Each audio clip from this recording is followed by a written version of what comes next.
नमस्कार दोस्तों, मैं एडवोकेट महेश आप सभी का स्वागत करता हूँ अपने इस यूट्यूब चैनल में। दोस्तों, जैसे कि इससे पहले के वीडियोस में मैंने आपको बताया था कि आर्बिट्रेटर अपॉइंटमेंट की नोटिस जब आपके पास आती है उसको चैलेंज कैसे करना होता है, ऑब्जेक्शन कैसे करना होता है। इसके रिलेटेड मैंने आपको पहले भी नोटिसेस कैसे बनाने हैं, ड्राफ्ट कैसे करने हैं, मैंने अपने इस यूट्यूब चैनल पे वीडियो बना के दिए हैं। जबकि कोई भी आपको इस तरीके से प्रैक्टिकल वीडियोस बना के नहीं देता है, ठीक है, मैंने आपको दिए ताकि आप खुद भी इसको ऑब्जेक्शन कर सको। दोस्तों, आज मैं ऐसे ही आपको एक नोटिस ड्राफ्टिंग के बारे में आपको सिखाने जा रहा हूं, जिसमें जो लोन बोरोवर होता है वो लोन पे नहीं कर पा रहा है तो बैंक अपने तरफ से एक आर्बिट्रेटर चुन लेगी और arbitrator arbitration proceeding x party करके उसके खिलाफ एक अवार्ड जो है पास कर देगी। अब वो जो अवार्ड होता है दोस्तों आपके जिले के सिविल कोर्ट में आ जाएगा और उसका एग्जीक्यूशन हो जाएगा और आपकी property attach, movable immovable property attach करने के लिए सिविल कोर्ट आपके खिलाफ एक ऑर्डर पास कर देगा और फिर आपकी प्रॉपर्टी जब्त करके बेच के उसका उसकी नीलामी करके फिर बैंक क्या करेगा, आपका पैसा जो है वसूल कर देगा। दोस्तों, ये सारी चीजों को अगर आपको नहीं होना है आपके साथ तो आपको टाइम टाइम पे आपको ऑब्जेक्शन लेना होगा, आपको बैंक को भी लीगल नोटिस का रिप्लाई देना होगा। अब आपके पास loan recall notice, loan demand notice आती होगी, आपके पास आर्बिट्रेटर चुनने के लिए लिस्ट ऑफ आर्बिट्रेटर चुनने के लिए आपको एक नोटिस बैंक से आती होगी, या फिर अब आर्बिट्रेटर आपके फेवर आपके खिलाफ जो है हमारे बीच में डिस्प्यूट सॉल्व करने के लिए हमारे तरफ से चुना गया है, अब इस प्रोसीडिंग को इस डेट को ज्वाइन करना है हियरिंग को, इस तरीके की नोटिसेस आपके पास आती होगी। या फिर कुछ लोगों के पास payment and settlement act section 25 में नोटिस आया, अगर आपने इतने दिनों के अंदर पेमेंट नहीं भरा तो हम आपको जो है आपके ऊपर क्रिमिनल केस, सिविल केस दाखिल कर देंगे, इस तरीके से नोटिस आती होगी। एनआईए एक्ट सेक्शन 138 के अंदर आपके पास नोटिस आती होगी। दोस्तों, इन सारी नोटिसेस को आपको रिप्लाई देना होगा। अब बहुत सारे लोग मेरे को कांटेक्ट करते हैं, सर इस नोटिस को हमें रिप्लाई करना है या नहीं करना है। अब दोस्तों, मैंने जितने भी आपको नोटिस का जिक्र मैंने अभी किया उन सब नोटिसेस को आपको रिप्लाई देना ही देना है, ताकि आपका जो डिफेंस है वो स्ट्रांग हो जाए। बाद में आपके ऊपर केस ना हो या फिर केस हो भी गया, आर्बिट्रेशन अवार्ड हो भी गया, तो भी आपका वहां पे कुछ तो डिफेंस आपका बचे। अगर आप चुप बैठ गए कुछ भी रिप्लाई ना देते हुए तो कोर्ट तो बोलेगा कि आपने कुछ इसमें कभी डिफेंस ही नहीं लिया, कुछ ऑब्जेक्शन ही नहीं लिया और अब आप डिफेंस कर रहे हो इस केस को, ठीक है। तो आपको अपना डिफेंस तैयार होने के लिए आप टाइम टाइम पे इसको आप खुद भी, आप जैसे मैंने वीडियो तो बना के दिया है, आप खुद भी कर सकते हो ऑब्जेक्शन, या फिर किसी एडवोकेट साहब से कर सकते हो, या फिर अगर मेरे से करवाना अगर आपको होगा तो आप मुझे इस सामने वाले स्क्रीन पे जो मैंने आपको नंबर हाईलाइट करके दिखा रहा हूं यहाँ पे, उस नंबर पे भी आप मुझे व्हाट्सएप करिए। पहले तो आपका जो भी नोटिस आया होगा, अवार्ड आया होगा, आप मुझे दिखाइए। मैं जैसे ही आपको पहले आपको उसका फ्री में आपको मैं सोल्यूशन दूंगा, जो भी क्या लीगल एडवाइस दूंगा। अब लीगल एडवाइस में आपको मैसेज में, टेक्स्ट में आपको दूंगा जैसे मेरे को टाइम मिलता है दोस्तों। अगर किसी को मुझे फोन करना है तो मैं एक नॉमिनल फीस वहां पे चार्ज करता हूँ, वो आपको देनी होगी, तब मैं आपको वहां पे आपका फोन में आपको वहां पे फोन पे आपको गाइडलाइंस जो आपको दूंगा। बट आप मुझे टेक्स्ट करेंगे व्हाट्सएप पे तो वहां पे मैं आपको लीगल एडवाइस फ्री में दूंगा दोस्तों। बट क्या है कि मेरे जैसे मेरा टाइम मिलता है मैं उस हिसाब से वो करता रहता हूँ, जिसमें आपको मैं आपको कॉल पे जो है, जैसे आप पे करोगे तो मैं आपको कॉल पे तुरंत दे दूंगा। बट जिनके पास पैसा नहीं है दोस्तों, आप मुझे टेक्स्ट करिए, मैं वहां पे जरूर आपको वहां पे रिप्लाई करूंगा ही करूंगा। थोड़ा टाइम लगेगा पर मैं करूंगा, मेरे टाइम के हिसाब से मैं आपको करूंगा। तो दोस्तों, अब यहाँ पे देखिए, मैं आपकी प्रॉब्लम को समझता हूँ दोस्तों। बहुत सारे लोग यहाँ पे लोन के चक्कर में बहुत ज्यादा बड़े बड़े लोन में फंसे हुए हैं। कुछ लोग सुसाइड करने की भी कोशिश कर देते हैं, ऐसे भी मेरे पास बहुत सारे मैसेजेस आते हैं। दोस्तों आप इन सारी चीजों से, लीगल चीजों से अवेयर हो जाओ, इसीलिए है मैं ये वीडियो बना रहा हूँ। आपको किस तरीके से इसमें आपका डिफेंस, आपको डिफेंड इसको करना है, किस तरीके से इन सारी केसों से, आर्बिट्रेशन अवार्ड से आपको बचना है, ये सारा मैं यहाँ अपने चैनल पे बताता रहता हूँ फ्री में। आप व्हाट्सएप भी करोगे, इस वीडियो के नीचे कमेंट करोगे, मैं आपको आंसर करूंगा, फ्री में करूंगा। बट जहां पे मेरी लिमिटेशन आ रही है, जैसे कि आपको आपके बिहाफ में मेरे को नोटिस भेजना है, तो वहां पे मेरा टाइम जाने वाला है, मेरा समय जाने वाला, तो उस समय का मेरे को थोड़ा बहुत चार्जेस मैं वहां पे आपसे चार्ज करूंगा, फीस आपसे चार्ज करूंगा। ठीक है, तो दोस्तों आगे, अब जब भी आपके खिलाफ एक्स पार्टी अवार्ड हो जाता है, तो उस अवार्ड को हम चैलेंज करने के लिए नोटिस आर्बिट्रेटर को भी भेजना है और बैंक को भी भेजना है। तो यहाँ पे मैं ड्राफ्टिंग आपको आज मैं आपको समझा दे रहा हूँ किस किस तरीके से आपको लिखना है। सबसे ऊपर आपको ऐसे टैगलाइन लिख देना है और यहाँ पे आपको लिख देना है आर्बिट्रेटर का एड्रेस और बैंक का एड्रेस। यहाँ पे आपको टैगलाइन लिखना है कि under section 34 arbitration and conciliation act में हम इस अवार्ड को क्या करना है, करने जा रहे हैं, चैलेंज करने जा रहा। अब कौन से अवार्ड को चैलेंज करने जा रहे हैं? अब इस डेट को हमें जो अवार्ड मिला था बाय स्पीड पोस्ट, अब अवार्ड के अंदर जो डेट लिखा हुआ है वो आपको डालना नहीं। यहाँ पे जब आपको अवार्ड स्पीड पोस्ट से मिला है, उस डेट को आपको यहाँ पे लिखना है। पास्ड इन केस नंबर, जो केस नंबर उनके अंदर लिखा होगा अवार्ड के अंदर वो केस नंबर आप यहाँ पे लिखिए, और जो भी आपका loan account number, credit card number होगा यहाँ पे आप लिखिए। Sir and madam, on behalf of my, on behalf of and under instruction from my client, I advocate। अब किसी एडवोकेट साहब से अगर आप करेंगे तो इस तरीके से मैं खुद मेरा ड्राफ्टिंग मैं आपको दिखा रहा हूं। अब यहाँ पे खुद करोगे तो आपको my client, on behalf of my client ऐसे लिखने की जरूरत नहीं। आप सिंपल वहां पे लिखना है आई, आपका नाम लिखना है, जो भी मैं आपका नाम वहां पे लिखा और आप वहां पे चालू करेंगे, और ये सारी चीजें आपको मैं आपको पढ़ के बता रहा हूं। Behalf of my client mister, client का नाम यहाँ पे आएगा, रेसिडेंस यहाँ पे आएगा, respondent in the arbitration proceeding reference above, I hereby to serve the legal notice under section 34 arbitration and conciliation act challenging the award dated। अब award के हिसाब से ये तारीख है दोस्तों, बट हमें मिला कब है, इस तारीख को मिला है। तो इस तारीख के हिसाब से हम क्या करेंगे, जो है वो डेट जो है अवार्ड के अंदर लिखेंगे। It is brought to your attention that award passed contrary of law, fact, principle on natural justice, audi alteram partem, and it is thus legal to set aside। My client seeks to challenge the set aside award, challenge the said award following grounds। हम इस award को challenge करने जा रहे हैं under section 34, क्योंकि ये क्या है, प्रिंसिपल ऑफ नेचुरल जस्टिस के खिलाफ है। ठीक है, इसीलिए। अब आगे लिखते हैं एक नंबर में, my client object, it is a well established principle that no more debate is a judex in propria causa. अब ये क्या होता है दोस्तों, एक लीगल मैक्सिम होता है। अभी आपको ये समझ में नहीं आएगा, ये एक लीगल लैंग्वेज होता है दोस्तों। इसका मीनिंग ये होता है कि no one should be a जज इन देयर ओन केस। आप खुद के केस में ही जज नहीं बन सकते, इस मैक्सिम का ये अर्थ होता है दोस्तों। अब ये आपको मैक्सिम हमारे लीगल नोटिस में हमने यूज किया, तो सामने वाले को समझ में आएगा कि किसी बड़े वकील के बड़े वकील ने इसको क्या है, ड्राफ्ट किया है, जिनको सच में कायदा कानून की समझ है।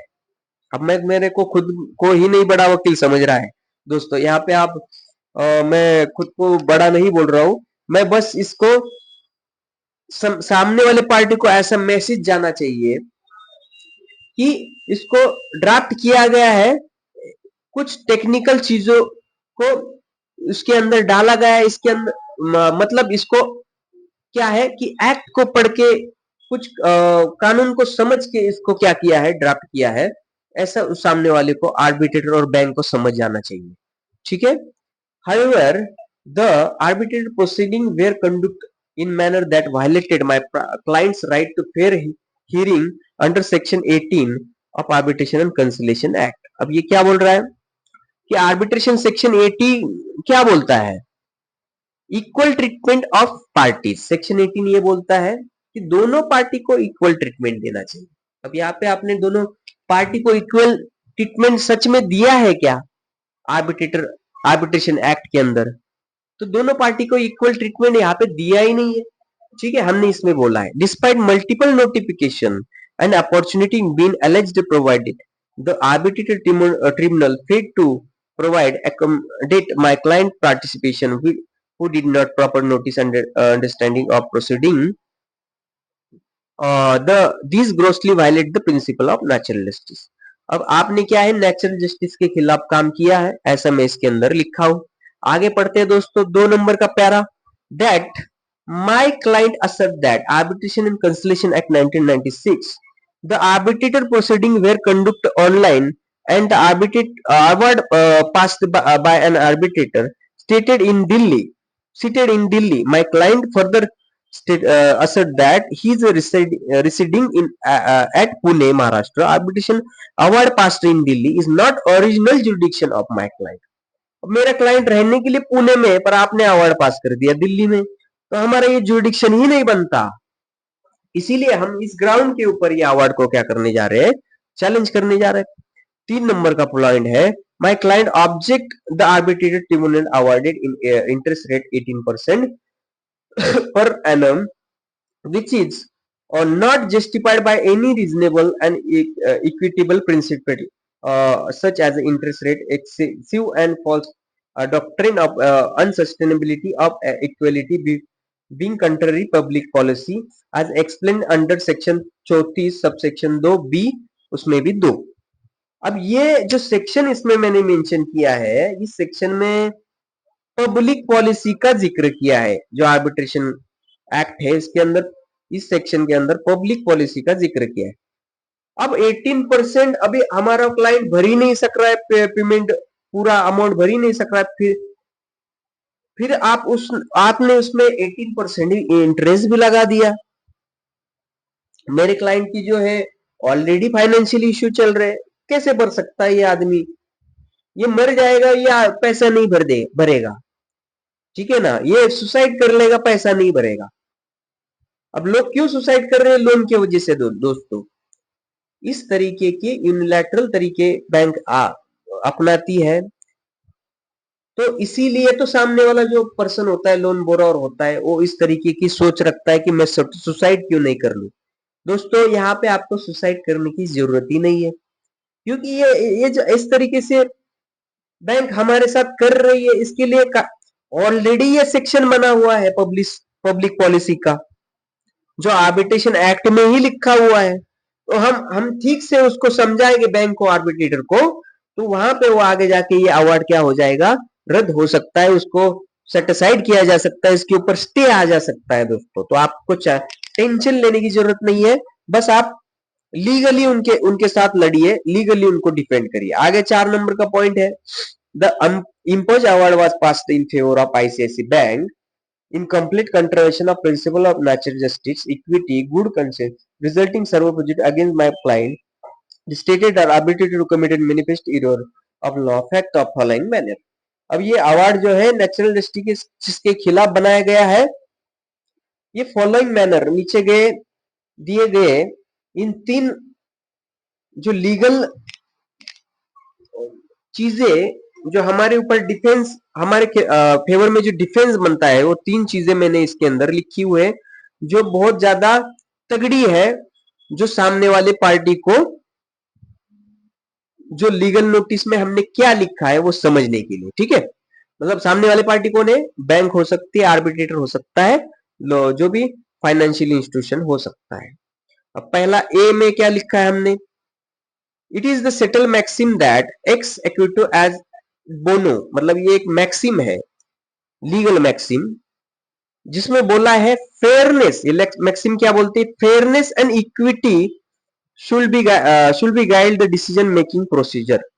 मतलब जब भी आप कोई डिसीजन देते हो तो उसमें फेयरनेस और इक्विटी होनी चाहिए। आप किसी के भी खिलाफ अवार्ड कर दे रहे हो, उसको सुने बिना, तो ये फेयरनेस है क्या? आप दिल्ली में अवार्ड कर रहे हो क्योंकि हमारा क्लाइंट रहने के लिए पुणे में है, तो ये इक्विटी हो गई क्या? ये फेयरनेस हो गई क्या? पुणे में क्या आर्बिट्रेटर नहीं है क्या? आप लोन पुणे में दे दिया, ठीक है, एग्रीमेंट पुणे में कर लिया, बट आर्बिट्रेटर जो चुना दिल्ली का चुना। पुणे में आर्बिट्रेटरों की कमी है क्या? यहाँ पे क्यों नहीं आपने आर्बिट्रेटर दिया? ये फेयरनेस में नहीं आता है ना, इक्विटी में नहीं आता है। तो ये सेक्शन भी इसमें एक्ट में जो लिखा है मैंने इसमें लिख दिया ताकि उनको ठीक से समझ में आ जाए आर्बिट्रेटर को और बैंक को कि क्यों इन्होंने ऐसा इस तरीके से नोटिस भेजा है। आगे लिखा है bias and failure to follow due process. The maxim audi alteram partem required that no person should be condemned unheard. मतलब इस मैक्सिम का जो मैंने यहाँ पे यूज किया है दोस्तों लीगल मैक्सिम, ये हमारे लीगल लैंग्वेज में यूज किया जाता है। No person should be condemned unheard, मतलब किसी भी पर्सन, अब दो पार्टियां है ना, तो दोनों पार्टी में से किसी भी एक पार्टी को सुनने से आप वंचित नहीं रख सकते, ठीक है। अब दूसरे पार्टी को कोई सुनने का मौका ही नहीं मिला क्योंकि उसका आर्बिट्रेटर दिल्ली का है। तो इसीलिए इस अवार्ड को हम आगे के पूरे पैरा में लिखा मैंने कि इसीलिए हम इस अवार्ड को क्या करेंगे, चैलेंज करेंगे, इसको सेट असाइड करेंगे। अवार्ड इनलीगल है, इसको वाइड करेंगे, ठीक है। आगे आप इसे पढ़ लीजिए, इसी तरीके से आप बना भी सकते हैं। आगे सी नंबर का पॉइंट है absence of proper notice in regular service. हमें कोई नोटिस इसके अंदर दिया नहीं गए, अब नोटिस ही नहीं प्रॉपर भेजा गया तो ये क्या हो जाएगा, non est in law liable to be set aside. अगर हमें कोई नोटिस ही नहीं भेजा सेक्शन 24 के अंदर, आपने कोई प्रोसीजर जो हियरिंग की प्रोसीजर ही नहीं की है सेक्शन 24 के अंदर, तो इसीलिए ये क्या हो जाएगा, ये नॉन ईस्ट हो जाएगा।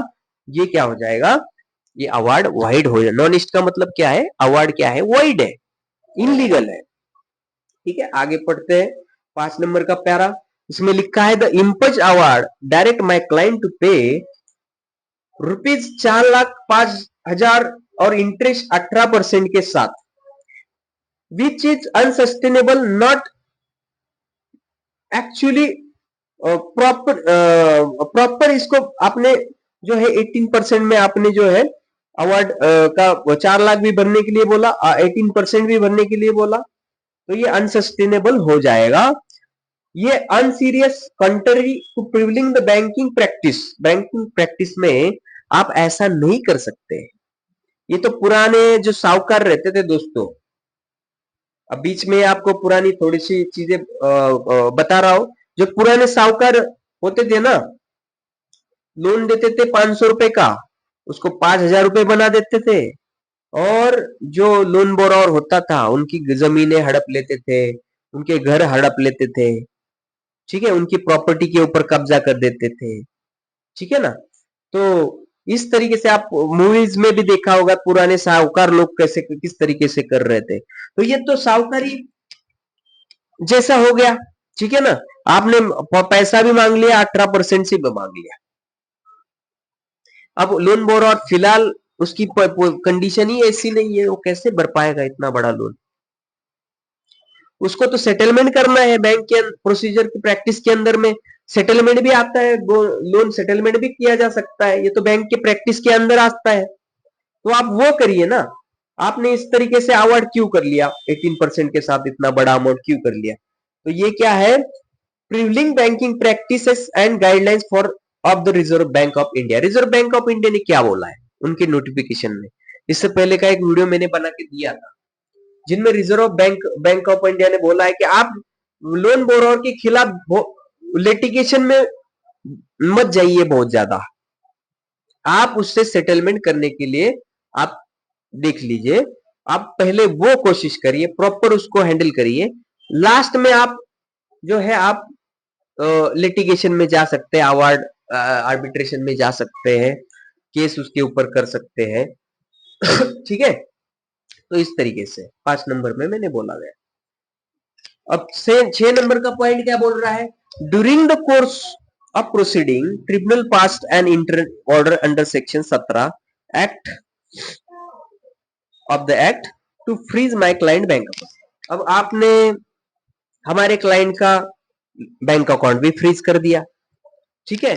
अब बैंक अकाउंट फ्रीज किया, causing undue hardship and financial distress, उससे हमारे नॉन बोरोवर को तो फाइनेंशियली और डिस्ट्रेस उसका जो है बढ़ गया है। Award such an order was passed without sufficient ground of jurisdiction justification. Its continuance would result in irreparable harm to my client. मेरे क्लाइंट को इससे बहुत ज्यादा हार्म पहुंच रहा है, तो इसीलिए ये अवार्ड भी हम क्या करें, ये जो सेक्शन 17 की जो ऑर्डर है ये भी हम सेट असाइड करने जा रहे हैं। My client has been not provided a copy of credit card agreement.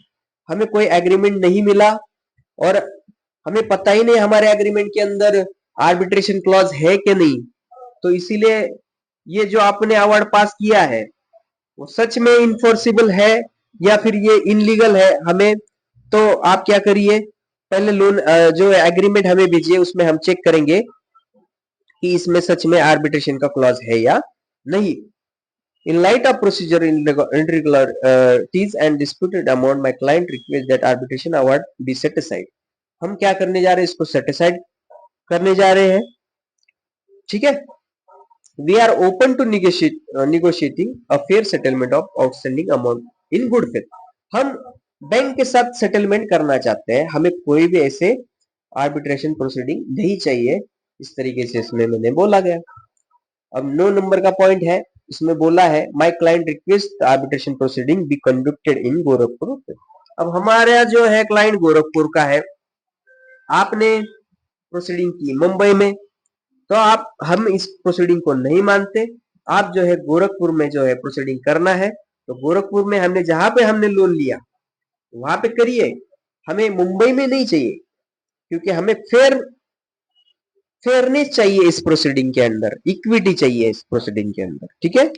10 number का पॉइंट बोल रहा है कि हमें जो भी नोटिसेस मिले ये सारी इंग्लिश में है, हमारे क्लाइंट को तो इंग्लिश आती ही नहीं, हमें ये सारी नोटिसेस और आर्बिट्रेशन अवार्ड जो भी होगा वो हमें सारी नोटिसेस आपकी हिंदी में भेजिए। ये भी एक हमारा पॉइंट, हमारा डिफेंस हो सकता है ना, बाद में सेटिसाइड करने के लिए। 11 नंबर का पॉइंट बोल रहा है we have concern regarding the procedure compliances of the arbitration initiating the failure of adherence required section 21 of the arbitration. हमें सेक्शन 21 में कोई भी नोटिस जो है प्रॉपर नोटिस जो है भेजी ही नहीं गई, इसीलिए हम इस अवार्ड को क्या करने जा रहे हैं, सेटिसाइड करने जा रहे हैं। My client is not comfortable with participate in arbitration विया वीडियो कॉन्फ्रेंसिंग। अब देखो दोस्तों, आजकल के बैंक्स क्या करती है, आपको लिंक भेजती है, वीडियो कॉन्फ्रेंसिंग करिए, उसमें हम आपका जो है आर्बिट्रेशन प्रोसीडिंग करवाएंगे, आपका डिस्प्यूट जो है सॉल्व करवाएंगे।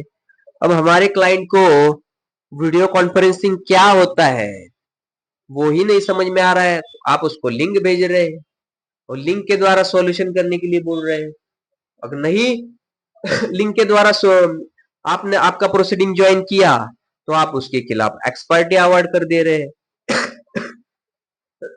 तो ये तो नेचुरल जस्टिस के खिलाफ हुआ ना दोस्तों। सॉरी दोस्तों, मेरे को क्या है ना, थोड़ा सा सर्दी खांसी हो गया है, फिर भी आपको ये वीडियो बना के दे रहा हूँ। थोड़ा सा मेरा तबीयत खराब है, आप थोड़ा सा बीच बीच में मेरा सर्दी खांसी की थोड़ा सा प्रॉब्लम हो सकता है, आप थोड़ा सा वो समझ लीजिए, उसके लिए आपको मैं माफी चाहता हूँ, ठीक है। आगे बढ़ते हैं, 13 number point, my client process purpose and amicably resolution matter which involve in reasonable period financial requirement. हम क्या करना चाहते हैं, हम सेटलमेंट ही करना चाहते हैं, जो रीजनेबल हमारे क्लाइंट को लगता है वैसा सेटलमेंट आप हमें जो है म्यूचुअली सेटलमेंट हम आपसे कर सकते हैं। इस 13 नंबर के पॉइंट में हमने बोला गया है। 14 नंबर के पॉइंट में हमने बोला है, हमने 12 मंथ का जो है हमें टाइम दिया जाए कि जो लोन भरने के लिए हम बैंक से सेटलमेंट करने के लिए, क्योंकि हमारी अभी पोजीशन वो नहीं है, तो हमें 12 मंथ का टाइम इसमें मांगा गया है इस नोटिस के अंदर। 15 नंबर बोल रहा है, my client also request a waiver of penal charges, additional interest और डिले पेमेंट, जितने भी इंटरेस्ट वगैरह आपने लगाए हैं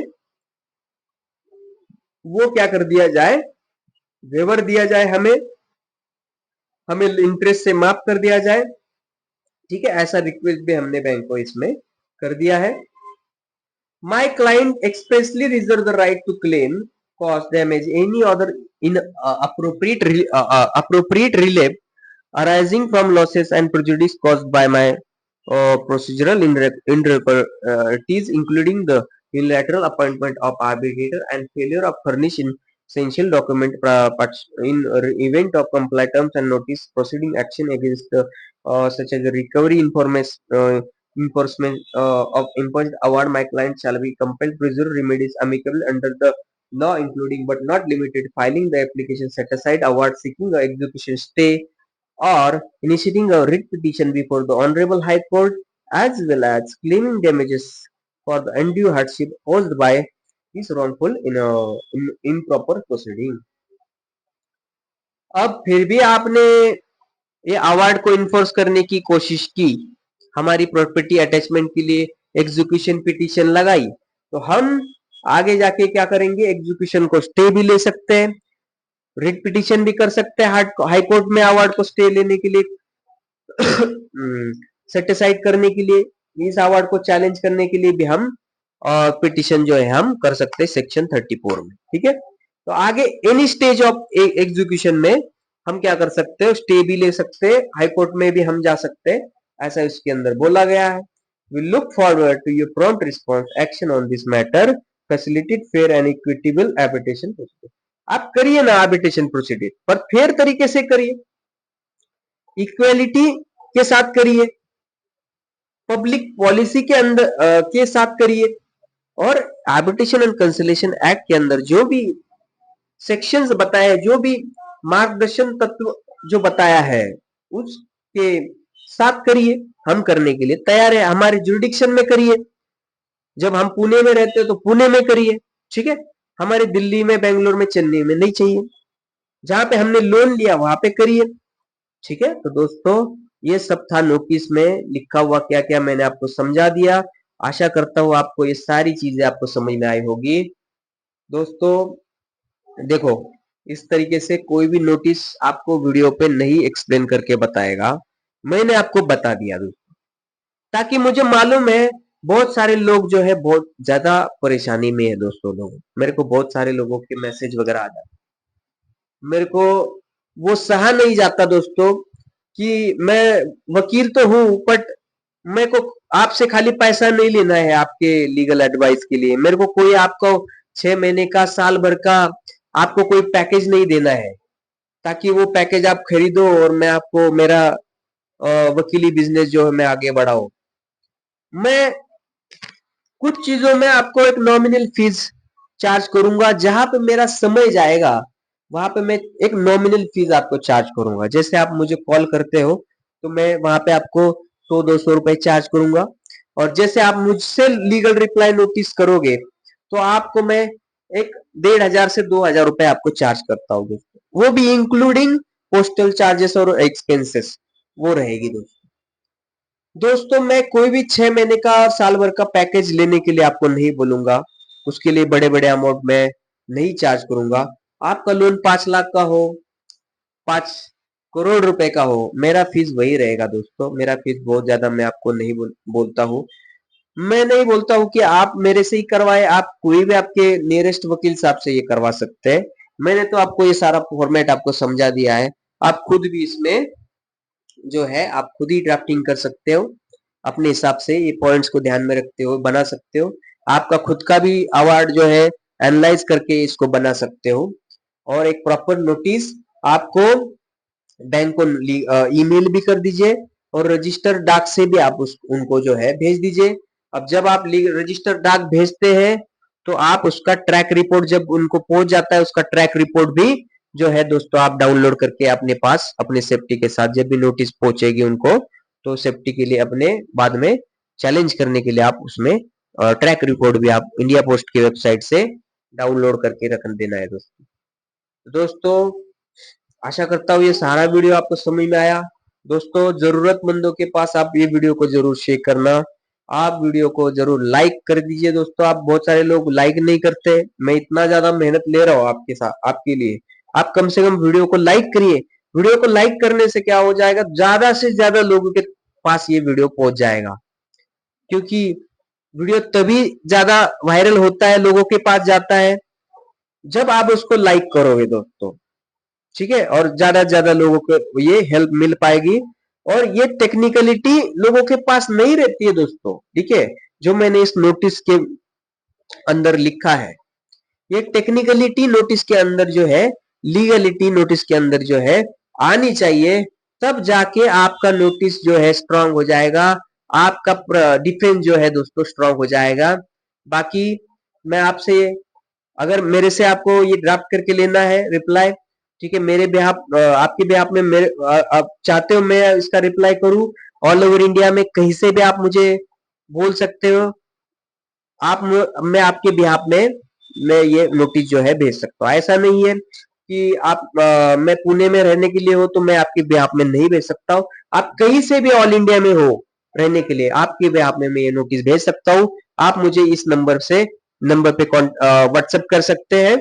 डायरेक्ट आपको फोन नहीं करना है, आपको बस व्हाट्सएप करना है, आपका नाम, लोकेशन और आपके नोटिसेस जो भी आया होगा आप मुझे वहां पे भेजना है। मैं वहां पे फ्री में आपको व्हाट्सएप में टेक्स्ट मैसेज में आपको जो है लीगल एडवाइस दे दूंगा दोस्तों, ठीक है। तो दोस्तों इसी के साथ साथ इस वीडियो में हम रुक रहे हैं, आपकी यहाँ पे मैं इजाजत चाहता हूँ दोस्तों। मिलते हैं नेक्स्ट वीडियो में, तब तक आप सभी को मेरा नमस्कार, धन्यवाद पूरा वीडियो देखने के लिए।